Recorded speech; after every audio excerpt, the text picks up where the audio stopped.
Well, welcome to another edition of Heartland Cycling Network. And this episode, I've got a very exciting guest, Bree Campbell, who's the executive director of the Nebraska Interscholastic Cycling League, or NICL.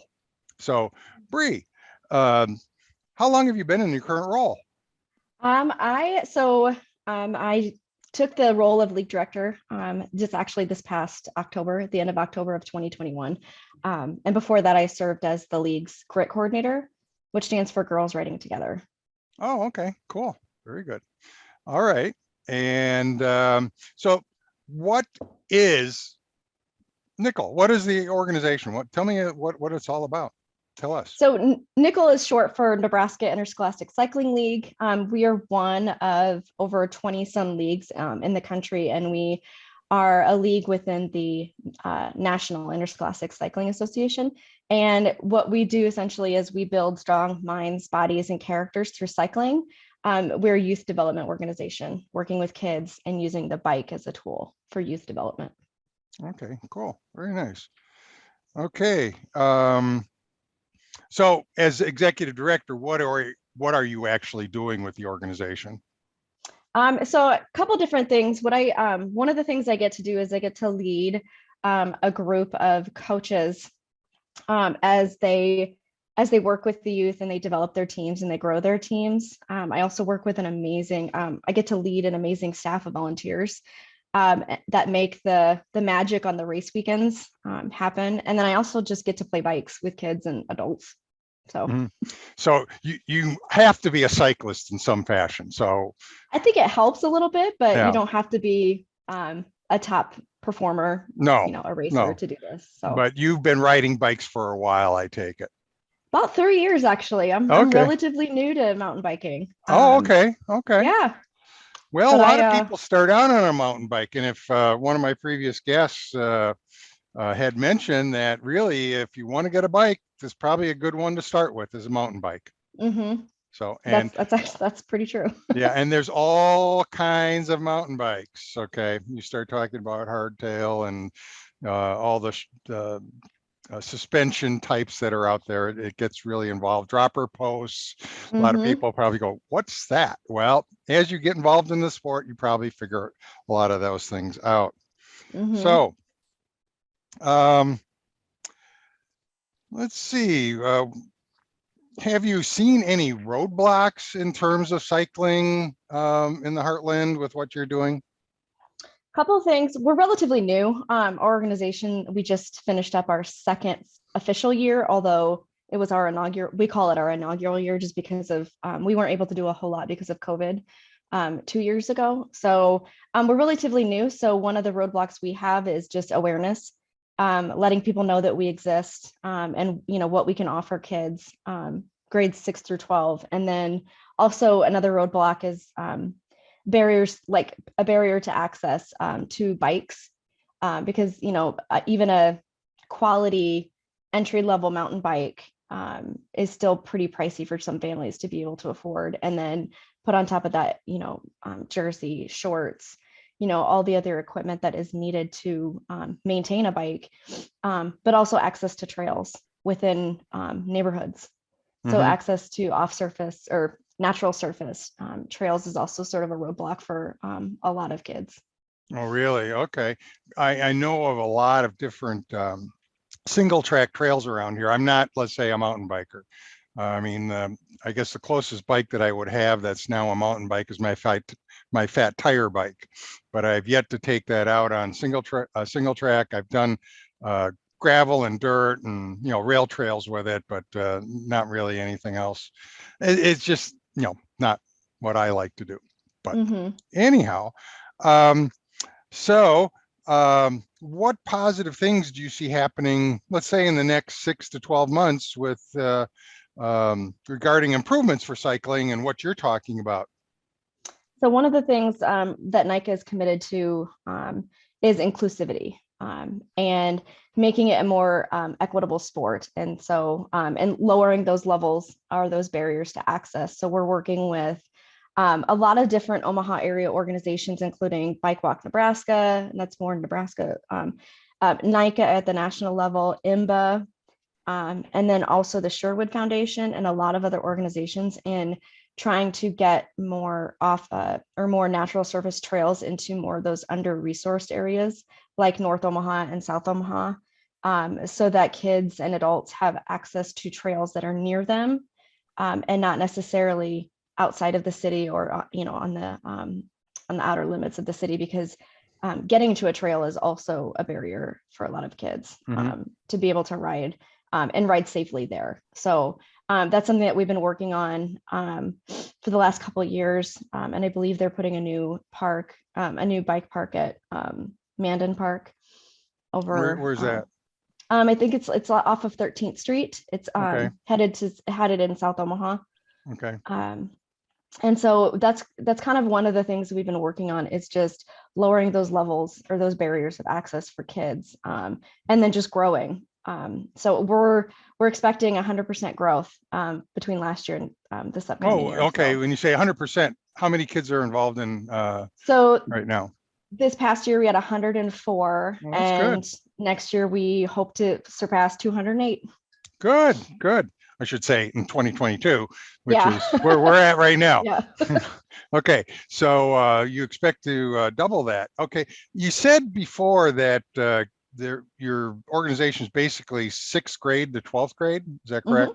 So yes. what does a typical kid do? I mean, how do they get involved with the organization? How do they find you? I mean, that's the question. So you can find us on Facebook and Instagram, but also we have a website. It's nebraskamtb.org. And we even have a tab on there for teams. So if a parent, an adult, or a kid is really interested in it, they can go to that website and see where we have current teams. Okay. And then we are of course open to starting brand new teams. That's where we want to see growth, is also establishing new teams in different areas. So and if you're interested in starting a team or learning more about what it means to be a coach with Nebraska, then my information's on that website as well. So you can reach out to me. Well, what is a team? Where are the teams based? I mean, you said that you can join a team. Are there schools that have teams? Is that how that works? Or are there like just a separate league? So it's a little bit of a hybrid, I would say. So because we're a newer cycling organization or cycling league within the national organization, we have a lot of composite teams, which are composed of students from middle school and high school together, and they're more organized geographically. So, but because we're growing, we will have school specific teams next year. So for instance, this year we have a Millard West school specific team, but we also have a Millard composite team in Omaha, and that's for pretty much every other school. But as we have athletes at the same school grow, the numbers, then they start to splinter off into school specific teams. So right now we're mostly made up of composite teams, but we're transitioning out to school specific. Okay, so you have a need for coaches. So there are coaches within the teams.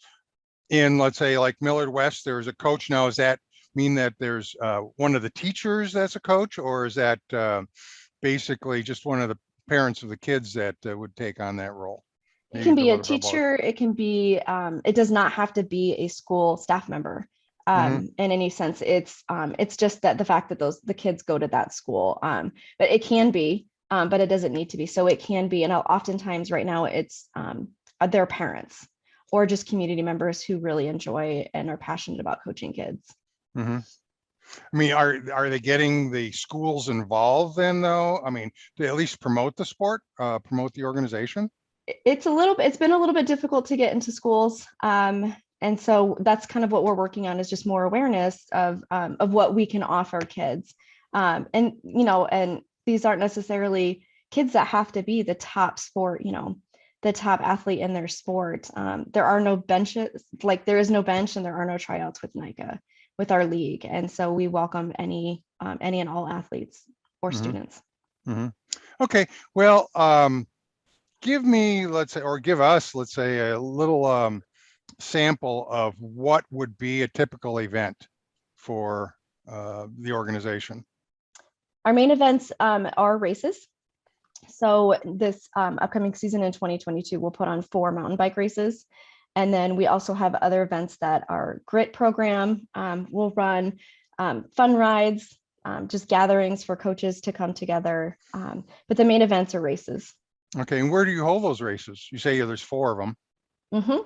So we don't have our race venue set for 2022, but in 2021, we raced at a private farm at Arkfield Acres. We raced at Branched Oak Area 7 down outside of Lincoln. We raced at Mascentine, and then we also raced at Bacon Creek in Sioux City, Iowa. Oh, okay. So this is not just, let's say, the Omaha area. You're involved with Lincoln schools, and say Sioux City. I mean, that gets up there. Our goal is to be what our name says, the League of Nebraska, and we're spilling into Iowa too. Okay, well, that may be somewhat natural just because the proximity, at least from the Omaha metro area, which is great. So when you say there's a race, what are they actually doing? I mean, obviously it has something to do with time, but give us an explanation as to what a typical course would be like. Our courses tend to be about 3 to 4 miles each lap. And so like it'll depend. So varsity racers, it'll depend on the course and the length of the lap, but varsity racers, they'll race the majority of the laps, so maybe 5, and then it'll count down from there. So like, so JV might race 4, and then freshmen might race 3. And so the middle schoolers might race 2 or 1. And so it's kind of basically a 3 to 4 mile loop. And we try to have them come around as often as they can, because we want parents and spectators to be able to see their students ride several times throughout their race. Okay. What's a course like? Kind of depends on the trail. Yeah. But it'll be, I mean, hills are involved. Hills. Okay. And we got ups and downs. Any jumps or any of those kind of things? No, we're not into that. We try to have the kids keep their wheels on the ground, just for safety and just making sure that we are having a safe sport, but also allowing them to have fun too. Okay. So what type of equipment outside of the bike? Obviously they need a bike. What else do they need? They need a helmet that fits, and that has not been in an accident before. They need, it's very helpful for them to have padded shorts. Okay. And then a jersey. A lot of like all of our teams have their team jerseys, but something comfortable to wear when they ride. Tennis shoes that are comfortable when they ride. A lot of our students like to wear gloves, padded gloves, so that their hands don't go numb or they don't get blisters. And bike pump would help. Multi-tool. Really? Just so that we want them to make sure their tire pressure's ready to go each ride. Okay, so they have to take care of that. Now, is that something that they have to, maybe do while they're out on the trail? All of a sudden they have a breakdown. Of course, that's going to, obviously, cause them probably not to really, I don't know if you want to call it finish the race, but really get a good time on that. And that's something that coaches they teach their athletes how to repair a flat, how to, air their tires in the middle of a ride, so that they can sort of take that ownership and that agency and do it themselves and be able to do it when they're riding their bike without their team too. Okay, well, that's very good. Okay. Well, what is your organization doing to increase diversity, equity and inclusion for riders? So besides our work with the Sherwood Foundation, IMBA, in terms of getting more trails in the Omaha metro area and those under-resourced areas, our GRIT program is working with Girls Inc. of Omaha. Last year in 2021, they established an all-girls mountain bike team with our league. And so they were working on skills last year. And this year we're going to be leading an adult all-female mountain bike workshop, so that we can work with people who are employees at Girls Inc. and then volunteers at Girls Inc. who also want to help coach the girls. And so we're leading a multi-session workshop on developing coaches that way as well, developing mountain bikers and adults. And then in hopes that we can kind of build that program up at Girls Inc. a little bit more. And so, and we're working through Outride, the Outride Fund. We've received a matching grant from them in 2021. to help build that program. Okay. Well, it's interesting. I mean, what kind of mix do you have right now between, let's say, boys and girls in the league? We have about 20, I want to say 23% female identifying athletes out of our league I'll say from 2019, no, excuse me, from 2020 to 2021, we saw 130% growth in female athletes. So we are looking to grow that even further. Our goal is to be have 50% representation of female identifying athletes. Yeah. Okay. Well, that's good because I happen to run into, let's say, a Xterra athlete that happens to be a female, Jamie Whitmore. I don't know if you know of her or not. No, but I'm going to write her name down. Yeah, her Instagram thing is Gutsy Girl, and I'm trying to think if there's any kind of extra numbers or anything on there. I don't remember, but she actually came into town a number of years ago. That's where I met her, and she has a very interesting story. But she was an Xterra triathlete and basically a leader in that particular sport until she had a issue with some health issues that caused her to basically stop doing the mountain biking, but she still does road biking. So, but I think that's very important. I think that's great that you do have that. You told me about the goals of trying to increase the total numbers, doubling the numbers. What other goals do you have for 2022? Besides growing numbers, we want to just grow in strength. We want to grow in different communities as well, and build stronger relationships within communities where we currently aren't. Looking towards reaching out into Western Nebraska, and hopefully being able to establish teams there as well, and partnering with other cycling communities that we know exist. Okay. Okay. Well, I think too with your let's say your connections with Bike Walk Nebraska and Julie Harris, I know that she's very much involved in all over the state. So I think that's a great, let's say, person that you can tap into that might be able to get your message out there a little bit further. So, and hopefully this program will help that too. So, well, thank you. I appreciate it. Yeah. Okay. Well, what does your organization need right now to from the cycling community to help you achieve your missions? We just need more awareness. We need people to share what we do, and talk about our organization. And then also, if you know of anyone in a financial capacity to contribute to our mission, so that we can keep costs down for families and coaches to be able to run and operate, that it would be incredibly helpful too. Okay. Okay. Well, let's say there's some people that are watching right now that are interested either as an athlete or a coach. How would they get involved?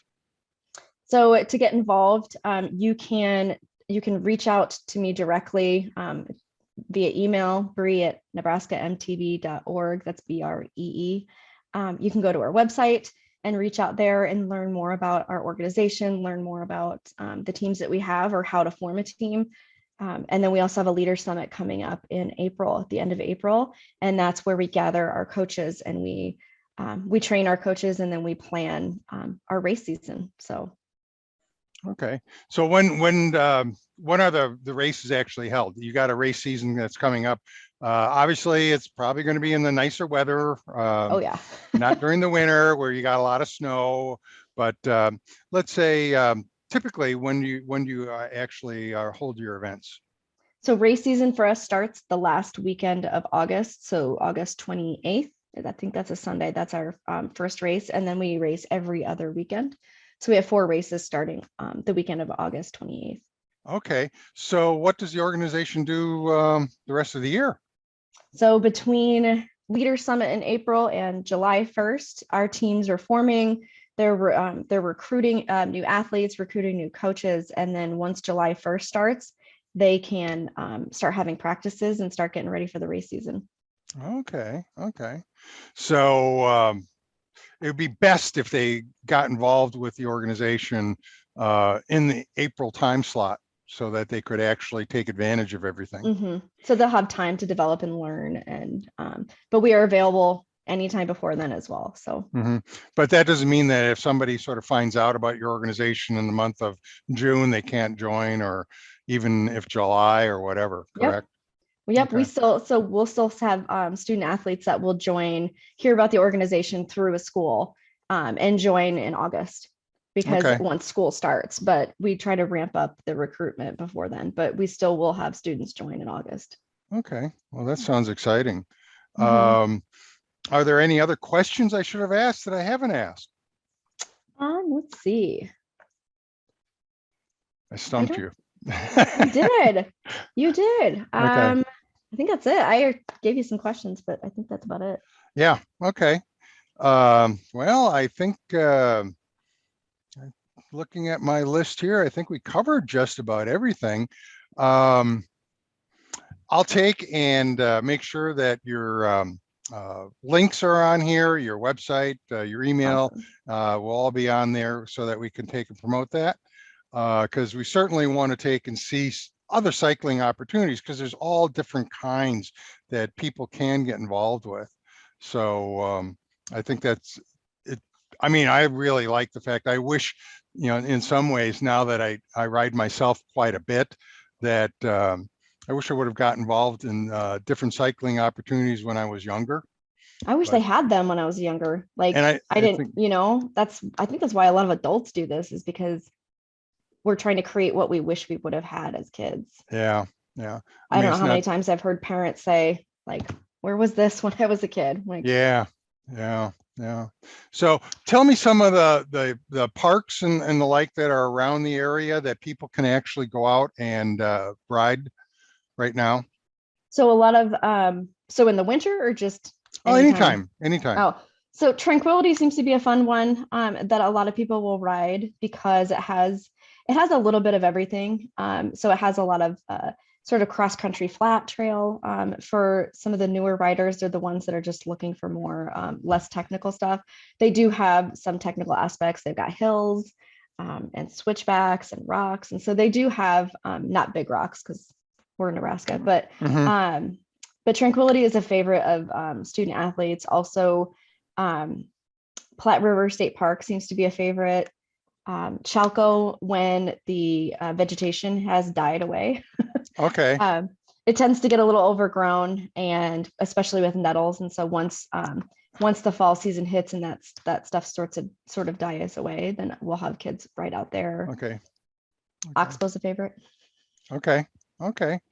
Well, I know there's a lot of opportunities out there for people to ride single track in the park systems that are out there. And, like you said, Tranquility is probably one of the most common ones that I've heard of.